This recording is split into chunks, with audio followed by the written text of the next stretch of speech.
జీవితంలో గెలవాలనే లక్ష్యం ఉండాలి. దాన్ని దక్కించుకోగలననే నమ్మకము ఉండాలి. ఎలా ముందుకు వెళ్ళాలి, ఎటు అడుగులు వేయాలనే స్పష్టత ఉండాలి. వీటన్నింటితో పాటు ముఖ్యంగా ఉండాల్సింది స్థిరత్వం. మనం ఇప్పుడు రకరకాల మోహాలు పలకరించే కాలంలో ఉన్నాం. సెల్ ఫోన్ పట్టుకుంటే చాలు, రోజులు సెకండ్లలా గడిచిపోతాయి. సోషల్ మీడియాలో లాగిన్ అయితే చాలు, మనసు పరుగులు తీయాల్సిందే. వీటితో సమయమే కాదు, వ్యక్తిత్వము చేజారిపోతుంది. అందుకే ఇంద్రియాలు ఎటులాగితే అటు వెళ్ళిపోకుండా ఉండమంటూ గీత పదే పదే హెచ్చరిస్తోంది.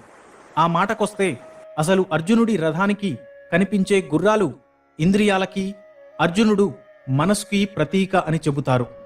తాబేలు తన శరీర భాగాలను లోపలికి దాచుకున్నట్లు మనిషి తన ఇంద్రియాలను విషయ వస్తువుల నుంచి ఉపసంహరించుకున్నప్పుడే అతని మనస్సు స్థిరంగా ఉంటుంది.